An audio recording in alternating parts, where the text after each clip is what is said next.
Sud Radio, l'invité politique, Jean-Jacques Bourdin. Bonjour à toutes et à tous. Les Français veulent savoir. Parlons vrai ce matin avec Nathalie Loiseau, qui est députée européenne Horizon, présidente de la sous-commission Sécurité et Défense. Pourquoi sous-commission d'ailleurs? Bonjour Nathalie Loiseau. Bonjour Jean-Jacques Bourdin. C'est une commission importante. C'est en train de devenir une vraie commission. Ah bon, mais ça dit que pendant longtemps, on a cru que la paix c'était pour toujours et que la défense c'était accessoire. Bien. Et aujourd'hui, on se réveille. Bon, on se réveille au Parlement européen. Vous publiez « Si l'Europe n'existait pas » aux éditions de l'Observatoire. Je reviendrai sur votre livre. Mais regardons la situation. La guerre entre l'Ukraine et la Russie. Le président de la République a reçu les représentants des partis politiques français représentés à l'Assemblée nationale et au Sénat hier à l'Élysée. Pendant ce temps-là, la télévision russe n'arrête pas d'insulter la France. Le Kremlin accuse Emmanuel Macron d'accroître l'implication directe de la France dans le conflit. Que répondre au Kremlin? Écoutez, j'ai pas très envie de répondre au Kremlin qui dit n'importe quoi depuis des années, et notamment depuis 2 ans, depuis la guerre d'agression russe en Ukraine. Vous vous souvenez que juste avant le démarrage de cette guerre, le même Kremlin disait « jamais nous n'attaquerons l'Ukraine ». Donc la crédibilité du Kremlin est ce qu'elle est. Ce qui est sûr, c'est que Emmanuel Macron a appuyé là où ça fait mal, du côté de la Russie. La Russie, depuis 2 ans, avait l'impression que, en fait, elle pouvait avancer sans qu'il y ait une vraie fermeté occidentale. Elle s'est trompée, puisqu'il y a eu des sanctions contre la Russie comme jamais, il y a eu une aide à l'Ukraine comme jamais, l'OTAN s'est agrandie comme jamais. Aujourd'hui, la Suède, la Finlande sont dans l'OTAN, ça veut dire que la Baltique est devenue un lac de l'OTAN, grand succès de Vladimir Poutine. Mais malgré tout, Poutine s'est dit il y aura une fatigue occidentale vis-à-vis de la guerre en Ukraine, et ils vont détourner le regard. Aujourd'hui, Emmanuel Macron dit pas du tout. Pas du tout. Cette guerre est une guerre qui est existentielle pour la sécurité de l'Europe. Et là, ça touche le récit de Vladimir Poutine. Ça touche aussi les populations russes qui se disent mais dans le fond, où est-ce que nous entraîne Vladimir Poutine? Alors, Nathalie Loiseau, je vais revenir sur Emmanuel Macron, sur cette rencontre avec les chefs de parti hier, mais la Russie accentue la menace. J'ai encore lu ce que disait le Kremlin hier. Le conflit en Ukraine pourrait dégénérer en une guerre à grande échelle en Europe. Est-ce que le Kremlin a la volonté de diviser les Européens et de jouer sur les opinions publiques européennes et notamment l'opinion publique française? Bien sûr, et c'est une stratégie avec des moyens derrière. Medvedev, l'ancien président russe, l'a dit lui-même. Il a dit « Nous avons investi depuis des années, notamment dans des partis politiques en Europe, qui portent nos positions. » C'est lui qui le dit, et il s'en flatte. Partis politiques en France qui portent les positions du Kremlin. Écoutez, regardez le Front National avant qu'il change de nom. Souvenez-vous, 2014-2015, annexion de la Crimée, première incursion russe en Ukraine dans le Donbass. C'est le moment où François Hollande, à très juste titre, décide de ne pas livrer des navires de guerre à la Russie, les fameux Mistral. À l'époque, Madame Le Pen s'en émeut. Imaginez si ces navires de guerre fabriqués en France tiraient aujourd'hui sur l'Ukraine. C'est un investissement de longue durée qu'a fait la Russie partout en Europe et qu'elle continue à faire avec une manipulation de l'information. Vous avez vu ce que l'agence française qui est chargée de vérifier cette manipulation étrangère de l'information a rendu public, Viginum elle s'appelle. Le fait que les étoiles de David taguées dans les rues de Paris, c'était une initiative russe. Le fait que l'amplification de la phobie absurde sur les punaises de lit, c'était une initiative russe. Ces copies de vrais médias qui circulent sur Internet avec des fausses unes, des faux articles, ce sont des initiatives russes. Vous avez tout récemment la fausse nouvelle que Macron renonçait à aller en Ukraine parce qu'il y avait un complot pour l'assassiner. Made in Moscow.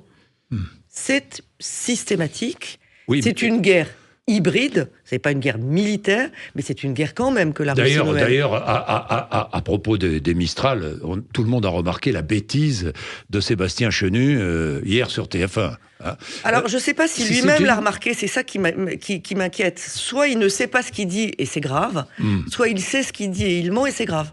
Et c'est grave. Bien, mais moi j'ai des questions à vous poser quand même. Hier, réunion donc autour d'Emmanuel Macron avec les chefs de parti. Qu'a dit Emmanuel Macron? Il n'y a aucune limite au soutien à l'Ukraine. C'est ce qu'il a dit. Ça veut dire quoi, aucune limite? Parce que je me mets à la place des auditrices et des auditeurs. Aucune limite. Ça veut dire quoi? Il n'a pas dit exactement ça. Ça, c'est la manière dont Jordan Bardella et d'autres racontent à leur sauce. Alors, qu'a-t-il dit, puisque vous avez des informations venues de l'Élysée? Il a dit la Russie n'a aucune limite et nous aurions bien tort d'afficher les nôtres. C'est ce que nous avons fait à tort depuis 2022. Nous avons passé notre temps à dire ce que nous ne ferions pas. Souvenez-vous, début 2022, que des armes défensives, comme si un pays agressé ne faisait pas que se défendre. Immédiatement après, c'était des armes légères, pas d'armes lourdes. Ensuite, des armes lourdes, mais pas de tanks. Des tanks, mais pas de missiles à longue portée. Des missiles, mais pas d'avions. À chaque fois, d'abord, on finit par faire autre chose. Et puis surtout, on dit à Vladimir Poutine dans quel espace il peut inscrire l'action de son armée, parce qu'il y a des choses qui n'arriveront pas. Il faut qu'on arrête de faire ça. Donc Emmanuel Macron n'a jamais dit nous n'avons aucune limite au soutien à l'Ukraine. C'est la version Jordan Bardella que j'ai vue reprise en titre, je crois, d'une dépêche AFP. C'est une drôle de manière de faire du journalisme que de mettre les mots d'Emmanuel Macron transcrits, transformés par son opposant. Il n'a jamais dit ça. Il n'a jamais dit il n'y a aucune ligne rouge. Il a dit que nous aurions tort d'afficher des lignes rouges. Il plaide depuis la réunion du 26 février. C'est l'ambiguïté stratégique. C'est-à-dire que quand il y a un pays qui agresse, on ne lui dit pas précisément ce qu'on est prêt à faire et ce qu'on n'est pas prêt à faire. Sur les questions militaires, moins on en dit, moins on agit. Mieux on agit. Mieux on agit. C'est François Hollande qui a dit ça. Il a raison ou pas? Alors, il a critiqué Emmanuel Macron, là. Moi, je pense qu'Emmanuel Macron a raison de dire aux Français, en toute sincérité, ce qu'il sait, et que la situation est sérieuse. Il n'y aurait rien de plus grave qu'un chef d'État qui sait que sur le front en Ukraine, la situation est difficile, et qui irait dire aux Français « Écoutez, dormez bonnes gens, nous avons fait tout ce que nous devions. » Ça n'est pas vrai, nous devons faire plus. C'est en responsabilité que le président s'adresse à des Français responsables pour leur dire « La guerre sera longue et nous devons faire plus d'efforts. » Ça ne veut pas dire ce que certains veulent faire croire pour faire peur. Ça ne veut pas dire qu'on va envoyer des Français mobilisés. J'ai entendu ça du jeune candidat communiste qui dit « Je ne veux pas la mobilisation générale, je ne veux pas mourir pour le Donbass ». D'abord, il choisit mal sa référence parce qu'on se souvient que mourir pour Danzig, c'était la phrase de pacifistes qui sont devenus collabos. Il est sans doute trop jeune pour le savoir, mais quelle erreur. Mais surtout, personne ne demande aux jeunes Français de mourir pour le Donbass. J'ai 4 enfants. Croyez-moi qu'il y a une chose que je veux pour mes enfants et pour nous, c'est la paix. Mais si nous voulons préserver ce trésor de la paix que nous avons en Europe depuis 1945, il faut aider l'Ukraine à gagner. Il faut aider l'Ukraine à se défendre. Et c'est ça que dit Emmanuel Macron. L'Ukraine peut-elle gagner la guerre? Vous allez me dire non pour l'instant. Ça dépend de nous. Ça dépend de nous. La Russie peut-elle gagner la guerre? Elle ne doit pas la gagner. Bien. Et elle peut la perdre. Mais aujourd'hui, ni l'Ukraine ni la Russie ne gagnent la guerre. Non. C'est la réalité. Alors la guerre va durer jusqu'à l'épuisement des deux belligérants ou de l'un des deux. À ce moment-là se construira la paix, Nathalie Loiseau. Moi, j'adorerais, je suis une ancienne diplomate, j'adorerais vous dire que les conditions sont réunies pour asseoir les belligérants autour d'une table et négocier. Je vous assure que personne n'a essayé plus qu'Emmanuel Macron la voie de la diplomatie. Vous vous souvenez qu'il continue à parler à Poutine, que d'ailleurs d'autres Occidentaux le lui reprochaient. Il faut ménager Poutine, a-t-il dit. En essayant de le ramener à la raison. Ça n'a pas été possible. Si vous écoutez ce que manifestement vous faites, les officiels russes sur les télévisions russes, aujourd'hui, ils continuent à dire il n'y a pas d'identité ukrainienne, la Russie n'a pas de frontières. Donc ce qu'il faut, c'est les dissuader de continuer. Et ce qu'il faut, c'est armer bien davantage l'Ukraine. Si l'Ukraine est en difficulté sur le plan terrestre aujourd'hui, c'est parce qu'elle manque des munitions que nous ne lui envoyons pas. Il faut faire beaucoup plus. Et que répondez-vous à Jordan Bardella, à Jean-Luc Mélenchon, à Fabien Roussel, qui ne cessent de dire « il faut faire la paix ». Que leur répondez-vous ? Que les premiers à souhaiter la paix, ce sont les Ukrainiens, et ce sont les premiers à comprendre que la paix aujourd'hui n'est pas possible.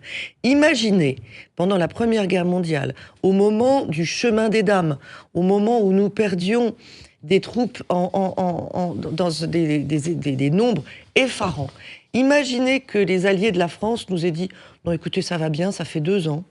Maintenant, asseyez-vous avec l'Allemagne, il faut faire la paix. » Ça aurait été une trahison. C'est une trahison. Ce qu'il propose à l'Ukraine, Monsieur Mélenchon, Monsieur Bardella, Monsieur Roussel, qui était là à votre place hier matin. C'est une capitulation. Et cette capitulation, elle ne serait pas seulement tragique pour l'Ukraine, elle serait tragique pour nous, parce qu'on le voit, la Russie, le régime de Vladimir Poutine ne survit que dans cette guerre. Il faut durablement affaiblir la capacité militaire de la Russie, qui veut remettre en cause les frontières en Europe, qui a une haine de l'Occident qui, pour le moment, s'exprime en permanence. Et puis, il n'y a pas que la Russie. Tous ces empires, ces anciens empires qui ont la nostalgie des temps passés et qui sont prêts à faire changer les frontières par la force, n'attendent qu'un signal, une victoire russe, pour continuer à faire ce qu'ils ont en tête et ce qu'ils disent à leur peuple. Il y aura débat la semaine prochaine. Je vais passer à notre sujet, Proche-Orient, et à votre livre. Il y aura débat la semaine prochaine à l'Assemblée nationale et au Sénat autour de l'accord de sécurité passé entre la France et l'Ukraine. J'ai lu cet accord. Il prévoit 3 milliards d'euros de soutien supplémentaire. Bon. Mais dans l'accord, il est écrit, en cas d'agression future de la Russie contre l'Ukraine, assistance de la France, assistance militaire dans tous les domaines. Ça veut dire quoi, dans tous les domaines ? Ça veut dire que l'assistance militaire de la France serait même nucléaire ? Alors, on parle du futur, c'est-à-dire après une paix, si la Russie était tentée de recommencer. Voilà. L'Ukraine a vocation à rentrer dans l'Union européenne, et dans l'Union européenne... Et dans l'OTAN. Et dans l'OTAN. Dans l'Union européenne... C'est inscrit dans l'accord. La France soutiendra l'entrée de l'Ukraine dans l'OTAN. À partir du moment où l'Ukraine est dans l'OTAN, il y a l'article 5 qui veut qu'un pays agressé, un pays qui est en paix, l'Ukraine n'entrera pas dans l'OTAN tant qu'elle est en guerre. Est-ce que vous êtes favorable à l'entrée de l'Ukraine dans l'OTAN ? Bien sûr.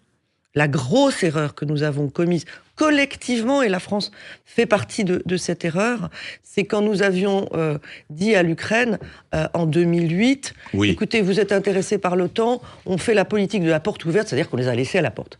2014, Maïdan, les Ukrainiens deviennent manifestement et très majoritairement pro-européens. La Russie annexe la Crimée et on ne bouge pas le petit doigt. Nous avons eu tort. Si nous avions fait rentrer l'Ukraine dans l'OTAN à ce moment-là, il n'y aurait pas eu de guerre. La Russie ne menacerait pas la sécurité de l'Europe. Bien, votre livre. Vous écrivez « L'Europe m'agace ». Oui, j'ai vu ça. Hein. L'Union européenne, je le rappelle, parce que beaucoup ne le savent pas, l'Union européenne, la Commission, le Parlement, 32 000 personnes travaillent. C'est moins qu'à la mairie de Paris. Oui. Il y a moins de fonctionnaires pour l'Union européenne qu'à la mairie de Paris. Ça, j'ai découvert ça et j'ai trouvé ça très intéressant. Le coût, ça coûte 4 € par Européen et par an. Ça coupe court aussi à tous ceux qui disent ça coûte une fortune et tout. Mais vous êtes sévère. Vous êtes sévère avec quand même le fonctionnement de l'Union européenne aussi. Écoutez, je suis lucide. Je suis dedans. Oui, vous êtes dedans. L'Union européenne... Que lui reprochez-vous ? Les mêmes défauts que les nôtres. C'est nous, l'Union européenne. C'est pas quelque chose d'étranger. C'est pas un corps étranger qu'on regarde. Quand elle est lourde, quand elle est bureaucratique, quand elle est lente, Oui. Elle est comme nous. Oui. Elle est ce qu'on lui a demandé d'être. Elle est aussi très démocratique. C'est pour ça que les décisions sont parfois lentes à être prises. Parce qu'on écoute tout le monde, parce qu'on écoute tous les pays, parce qu'on écoute tous les partis. Parfois, elle se fait peur ou parfois, elle se satisfait d'elle-même. Je vois sur l'Ukraine, elle passe d'excès d'autosatisfaction. Oh là là, on a lancé un plan de munitions, on est formidable. Oui, mais on n'est pas encore allé au bout. Oui. Il faut quand même le dire qu'on n'est pas allé au bout. Il faut faire plus, il faut faire mieux. Oui. Et puis alors d'un seul coup, parce que ça ne va pas aussi vite que ça devrait, oh là là, on est catastrophique, on est nul, on n'y arrivera jamais. Mais non, on se secoue et on va y arriver. Bien. Nathalie Loiseau, c'est un plaidoyer pour l'Europe, hein, évidemment. C'est un plaidoyer pour nous. Pour vous. Pour notre avenir. Vous êtes fédéraliste? Non, pas du tout. Moi, je pense qu'il y a des tas de décisions qui doivent être prises au niveau local, des tas de décisions qui doivent être prises au niveau national, et qu'on passe au niveau européen quand il y a une valeur ajoutée à être au niveau européen. Il se trouve que dans le monde dans lequel nous vivons aujourd'hui, il y a énormément de défis qui ne savent pas ce que c'est qu'une frontière. On l'a vu avec la Covid, et on s'en est sorti au moment où c'est l'Europe qui a pris la main. On le voit avec le changement climatique, on ne va pas lutter tout seul contre le changement climatique, ça ne servirait à rien. On le voit avec le défi migratoire. Regardez Madame Meloni, elle avait dit « Moi, je vais régler le problème migratoire toute seule en Italie ». Elle arrive au pouvoir et elle appelle l'Europe au secours. Et aujourd'hui, il y a un pacte asile et migration qui resserre le contrôle de l'arrivée des migrants irréguliers en Europe. Et bien sûr, quand la guerre est à nos portes, ça n'est pas individuellement, même un pays comme la France, même un grand pays avec une grande armée, ne peut pas seul faire face à la menace russe. Alors, Madame Meloni, qui soutient Ursula von der Leyen, qui est candidate pour être reconduite à la tête de la Commission européenne, vous la soutenez aussi? J'attends de voir ce qu'elle propose. Il n'y a pas de chèque en blanc. Pour l'instant, il n'y a pas de chèque en blanc. Vous serez sur la liste de Valérie Hayé? J'espère. Ça n'est pas encore décidé, mais j'espère. Et j'espère, pas pour être sur une liste, pas pour avoir un boulot, si vous voulez. On peut faire autre chose dans la vie, mais pour continuer, parce que je vois aujourd'hui le besoin de défense européenne. Vous avez entendu Donald Trump, vous voyez qu'il est possible... Qui rencontre Orban, d'ailleurs, aujourd'hui. Voilà, c'est-à-dire le plus hostile à un renforcement de l'Union européenne. On voit bien la logique. On doit prendre notre destin en main, nous, Européens. Je vois que 82% des Français demandent plus de défense européenne. C'est ce que j'essaye de faire depuis 5 ans. Je me sens investi de la nécessité d'aller plus loin, plus vite, parce que c'est ce que les Français le demandent. Bien, Nathalie Loiseau, donc pour l'instant, vous réservez votre soutien à Ursula von der Leyen. Nous verrons, nous verrons, c'est pas ce qui... Bon, je voudrais qu'on dise quelques mots sur la situation au Proche-Orient. J'ai vu suspension de l'accord entre l'Union européenne et Israël. Que souhaite la Commission européenne? Alors, ce que nous souhaitons tous, c'est-à-dire que les armes se taisent parce que ce qui se passe à Gaza... Il faut qu'Israël accepte un cessez-le-feu, et le Hamas aussi. Et le Hamas aussi. Et le Hamas aussi. Un cessez-le-feu, ça se fait à deux. Bien sûr, et pour le moment, ni l'un ni l'autre. Malheureusement, et je l'ai peut-être déjà dit à votre micro, on n'a pas Mandela et De Klerk, on a le Hamas et Netanyahou. Et on a une accumulation de chagrin, de peur et de colère et de haine qui fait que c'est très difficile d'arriver à cesser le feu. Et la famine, une situation humanitaire à Gaza. Épouvantable. Vous avez peut-être des enfants meurent de faim à Gaza. Des enfants meurent de faim à Gaza. À quoi ça sert? À quoi ça rime? C'est évidemment insupportable, intolérable, inacceptable. Tout le monde fait des efforts. On est en train de larguer de l'aide humanitaire par avion à Gaza. La France le fait, d'autres pays se sont mis à le faire. Les États-Unis, Biden, hier, dans son discours sur l'état de l'Union, annonce qu'il demande aux troupes américaines de construire un port à Gaza pour pouvoir amener de l'aide humanitaire par mer. Mais le meilleur moyen que les gens ne meurent pas de faim, c'est que les armes se taisent.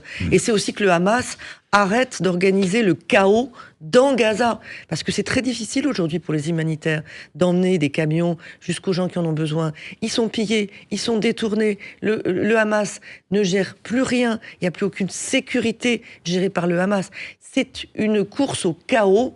C'est pas étonnant, c'est une organisation terroriste qui veut la disparition d'Israël. Et c'est une organisation terroriste qui veut l'emporter par le sang. Alors à ce propos, Rima Hassan, qui est en position éligible sur la liste LFI aux européennes, le Hamas mène une action légitime. C'est ce qu'elle a dit il y a quelques semaines. Vous êtes surpris? Je ne porte aucun jugement, mais vous allez me dire ce que vous en pensez. Ah bah écoutez, depuis le 7 octobre, vous vous souvenez, Madame Panot, incapable de dire que le Hamas était un groupe terroriste, on voit bien que LFI joue avec ce qu'il croit, avec beaucoup de mépris. être un électorat français musulman. Quel mépris pour les Français musulmans, penser qu'ils sont favorables au Hamas.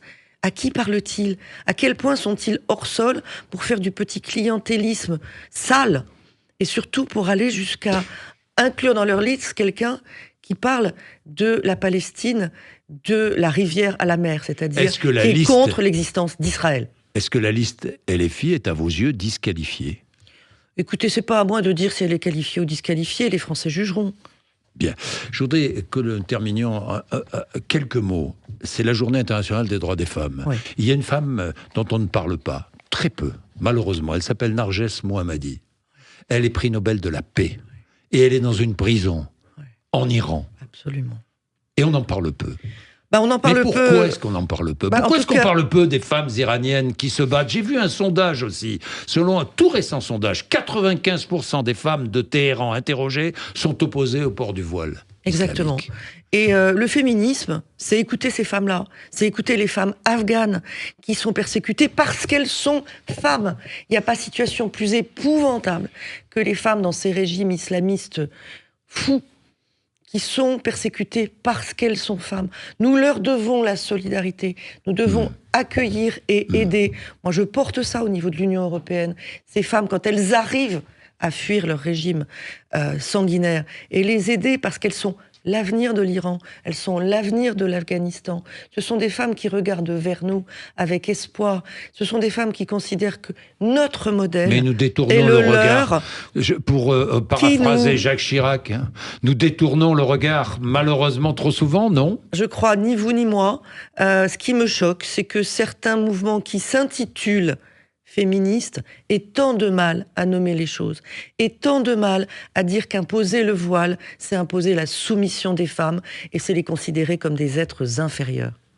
Merci Nathalie Loiseau d'être venue nous voir ce matin sur l'antenne de Sud Radio. 0826 300 300, juste après les informations de 9h.